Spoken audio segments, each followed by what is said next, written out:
నువ్వేమో ముద్దు ముద్దుగా వచ్చిరాని తెలుగులో మీ పద్మావతిన శ్రీనివాసుల లవ్ స్టోరీ గురించి చెప్పేశావు.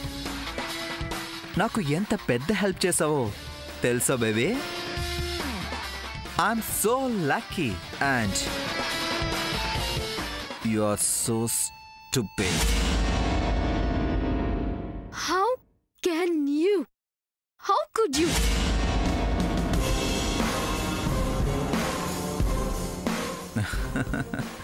వెయిట్ బేబీ, ఇంకా అవ్వలేదు. నా ప్లాన్ చెప్తాను విను. నువ్వేం చెప్పావు? పద్మకి ఓ ఎఫ్ఐఆర్ ఉందని చెప్పావు కదా. ఈ విషయం బయటికి పొక్కితే ఇక ఈ జన్మలో పద్మకి పెళ్లి సంగతి తర్వాత సంబంధాలు కూడా రావు. ఈ యాంగిల్ అడ్డు పెట్టుకొని నేనాడతా ఓ ఆట.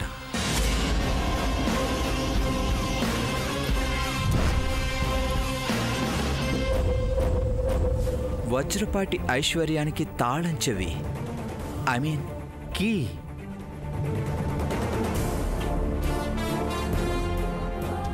పద్మ. దాన్ని నువ్వు డైరెక్ట్గా తీసుకొచ్చి నా చేతికిచ్చేసావు.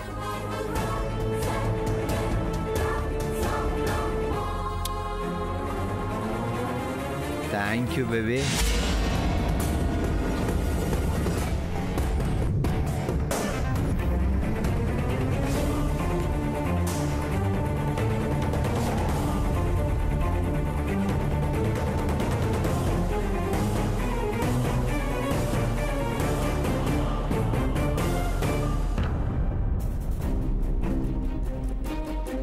I can't believe this.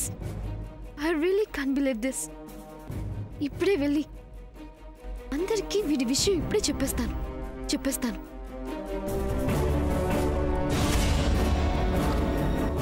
Don't even try baby.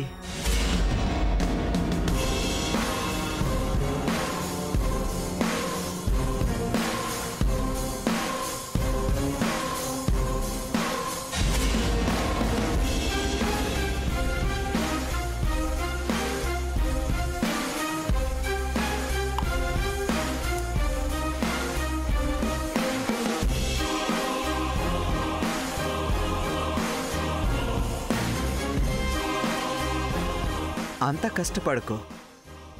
ఇప్పుడు ఈ విషయాన్ని మీ ఇంట్లో వాళ్ళకి చెప్పే శ్రమ తీసుకోకు. ఎందుకంటే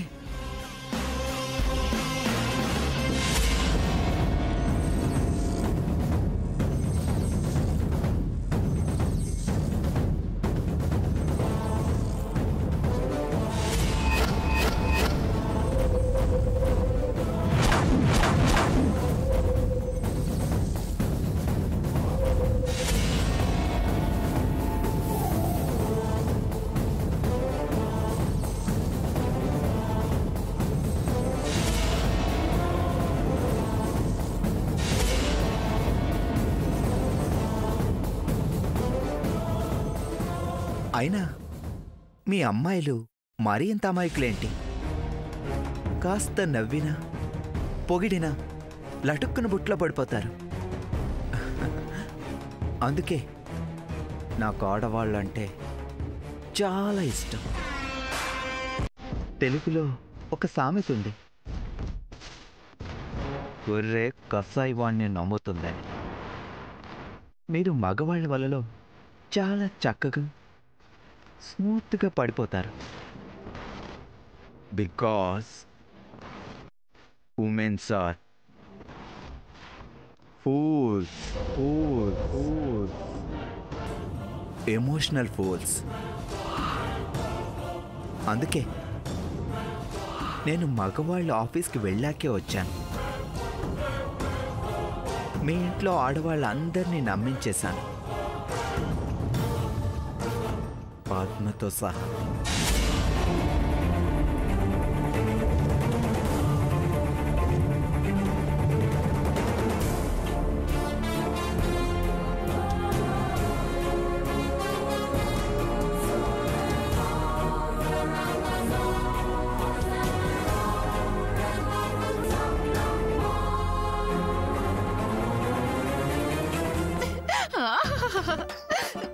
పద్మ పెళ్లి కుదిరిపోయింది.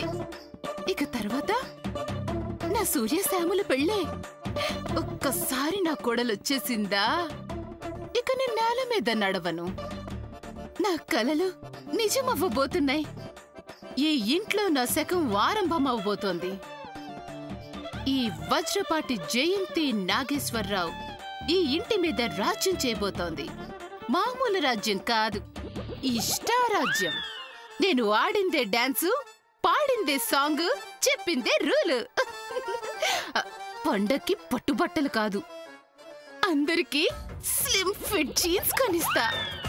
శనివారం ఇంట్లో భజన్లు కాదు, బజ్జుక సౌండ్ లో పార్టీ పాటలు మోగిస్తా. పాత చింతకాయ పచ్చళ్ళు కాదు, సూప్లు సాసులు కెచప్లతో నింపేస్తా. అందరి చేత సేవలు చేయించుకుంటా. ఇప్పటి నుంచి ఈ ఇంటి పెత్తనమంతా నాదే. ఆ తాళాల గుత్తి స్టైల్ గా నా చూపుడు వేల మీద తిప్పుతూ ఇలా నడుముకి తగిలించుకుంటూ అలా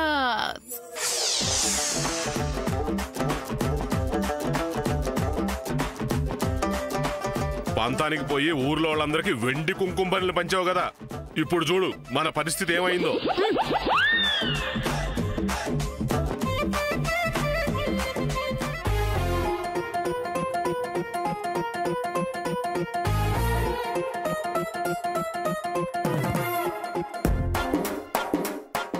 మమ్మీ యా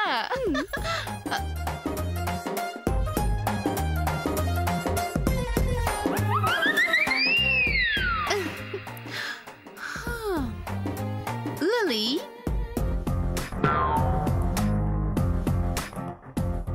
Lily!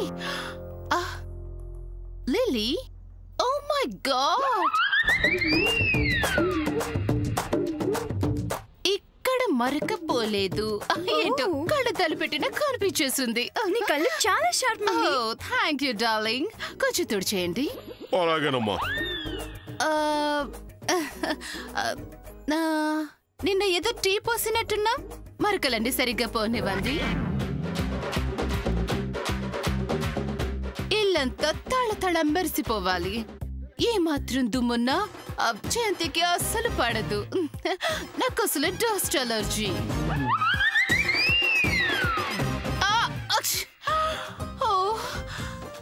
ఏసీ లేకపోతే అస్సలు ఉండలేకపోతున్నాను. పద అర్జెంటుగా కాఫీ తీసుకుని రూమ్కి వచ్చే. తీసుకొస్తాలేమ్మా.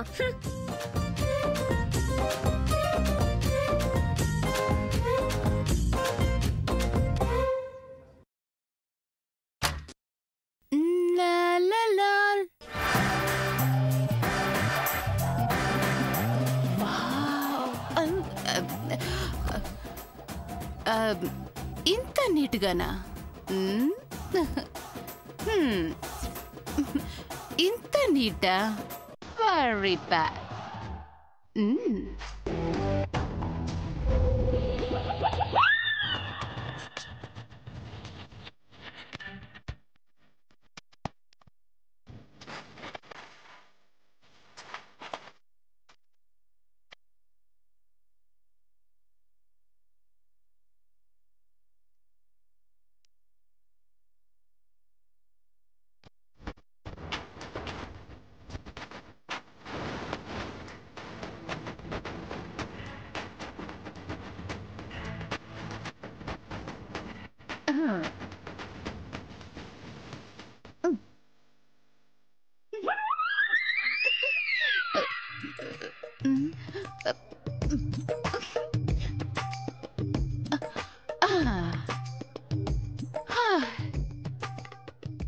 ఏంటో ఈ పని వాళ్ళకి బొత్తిగా పని లేకుండా పోతుంది.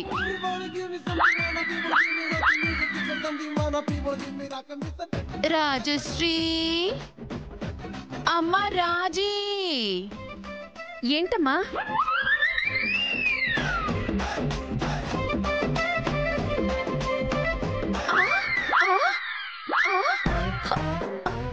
ఏంటమ్మా అని అంటావేంటి?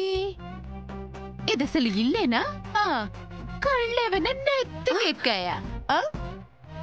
మాలాంటి హై క్లాస్ ఇంట్లో నీలాంటి పని మనుషుల్ని పెట్టుకోవడం హౌ చీప్. ఓహో, నేను అసలే బయటకు వెళ్ళాలి. ఏంటిదంతా? వెంటనే క్లీన్ అయిపోవాలి. ఓహ్ గాడ్, బాబోయ్.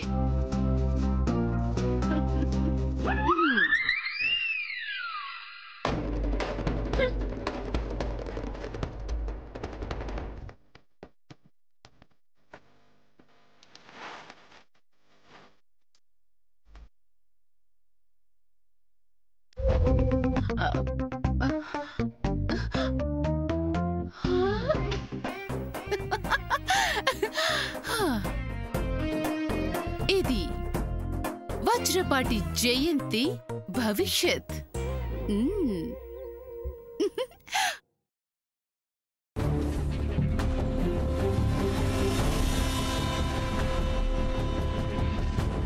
I just can't believe this. I trusted that guy. He is a fraud. ఎంత మోసం చేశాడు. ఎంతో పెద్ద జెంటిల్మెన్ లాగా మాట్లాడి అందరి ముందు యాక్ట్ చేస్తున్నాడు. I just wanna hit him on his face. I just wanna punch him on his face. So hard. పద్మావతిని గురించి ఇలా మాట్లాడతాడా? మా వజ్రపాటి ఆస్తి మీద వాడి డర్టీ కన్ను వేస్తాడా? నన్ను బ్లాక్మెయిల్ చేస్తాడా? ఆడవాళ్ళందరినీ ఫూల్స్ అని తిడతాడా? ఇప్పుడే వెళ్ళి వీడి సంగతి సూర్యకి చెప్పేస్తా. అప్పుడు సూర్య వీడిని ఎలా కొడతాడంటే వాడు ఈ లైఫ్లోనే కాదు, ఏ లైఫ్లోనూ పద్మవదనకి గాని వజ్రపాటి ఫ్యామిలీ జోలికి గాని టోటల్గా ఆడవాళ్ళ జోలికి గాని రాడు. ఇప్పుడే వెళ్ళి సూర్యకి చెప్పేస్తా.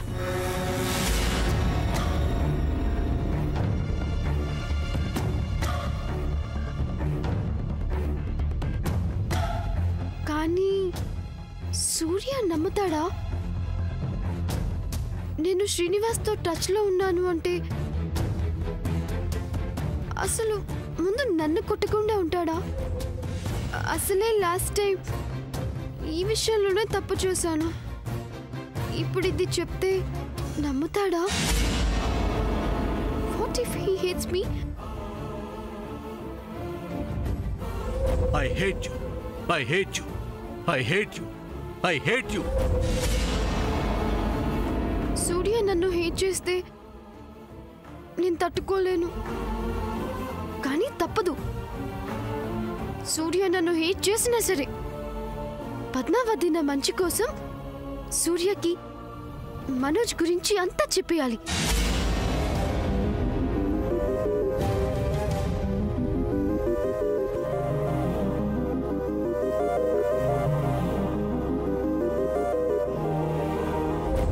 నేనేమీ హట్ అవ్వలేదు.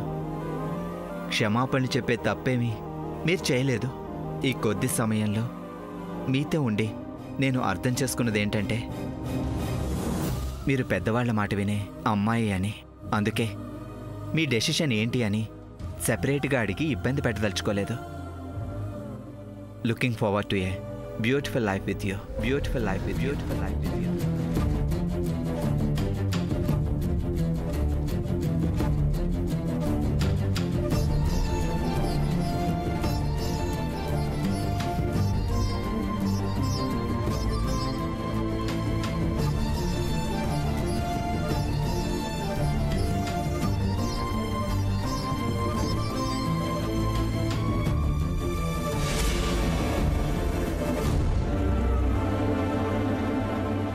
అమ్మ పద్మా, అమ్మయ్యా, నేను దేనికోసమైతే ఇన్నాళ్లుగా ఎదురు చూస్తున్నానో ఆ రోజు వచ్చేసింది. ఆ అబ్బాయి అదే మనోజు. ఇలా నేను చూశాడో లేదో అలా చేసుకుంటానన్నాడు. నా కల నెరవేరింది. నువ్వు అతనికి బాగా నచ్చావు. నా నెత్తి మీద నుండి పెద్ద భారం దిగిపోయింది. దేవుడికి నేనెప్పుడు ఒకటే మొక్కేదాన్ని, నా పద్మ ఎవరికైనా నచ్చితే బావుండు, నా పద్మనెవరైనా చేసుకుంటే బావుండు అని. అమ్మయ్యా, నా మొక్కు తీర్చేశాడా దేవుడు. అతనికి నువ్వు బాగా నచ్చేశావే, నేను చేసుకుంటా అన్నాడు. ఇప్పుడు నా మనసు దూది పింజలాగా తేలిగ్గా అయిపోయింది. ఎంత సంతోషంగా ఉందో తెలుసా? నా జీవితంలో అతి పెద్ద సమస్య నీ పెళ్ళే, అది తీరిపోయింది.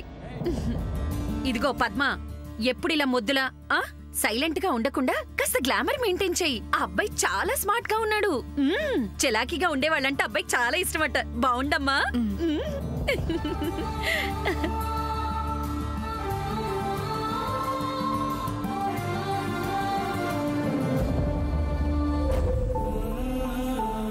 అమ్మా, నా పెళ్లి గురించి నీకున్న బెంగేంటో నాకు బాగా తెలుసు. కానీ నా గురించి కూడా ఒక్కసారి ఆలోచిస్తే బాగుండేదమ్మా. నేనందరికీ నచ్చాలని దండం పెట్టుకున్నావే కానీ నా మనసుకు అతను నచ్చాలని ఎందుకు ఆలోచన రాలేదమ్మా నీకు? నా మనసుకి అసలు విలువే లేదా? నా ఇష్టాలతో అసలు పనే లేదా? ఆనందాన్ని ఇవ్వాల్సిన పెళ్లి ఇలా మన మధ్య దూరాన్ని పెంచుతుందమ్మా. ఇవన్నీ నీకు చెప్పాలని, ఎన్నో అడగాలని ఉంటుంది. కానీ అడగలేను.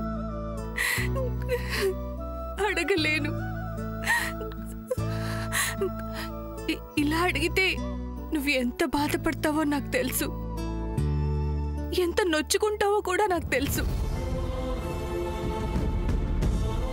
మనసు పడే బాధేంటో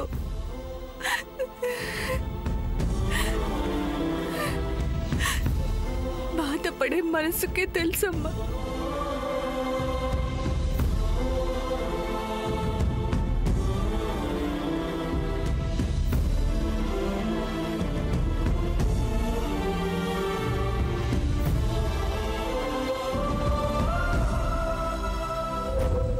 Looking forward to a beautiful life with you. Beautiful life with you. Beautiful life with you.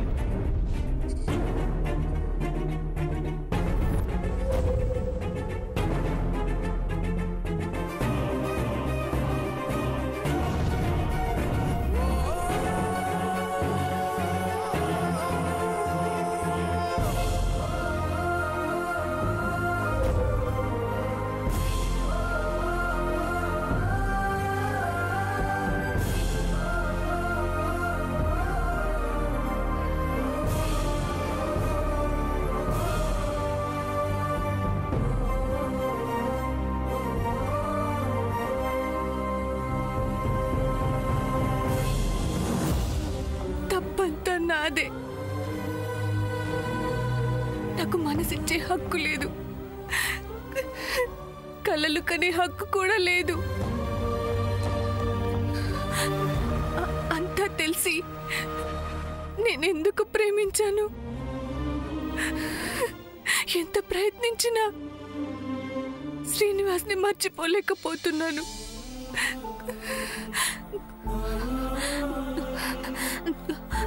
వద్దు, ఇలా భ్రమలో బతకడం మంచిది కాదు. ఎంత కష్టమైనా సరే శ్రీనివాస్ని మర్చిపోవాలి. శ్రీనివాస్ని మనసులోంచి తీసేయాలి. ఇక ఇది నా దగ్గర ఉండడంలో అర్థం లేదు.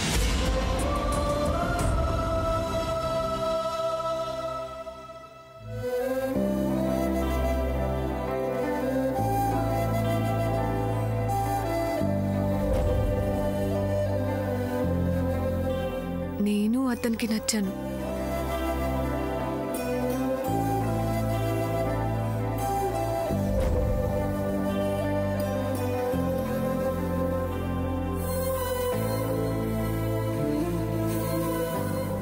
ఇంక నువ్వేం దిగులు పడకు. శ్రీనివాస్ గారిని కాదు కాదు కాదు కాదు బావగారిని నీకు తీసుకొచ్చి అప్పచెప్పే బాధ్యత నాది.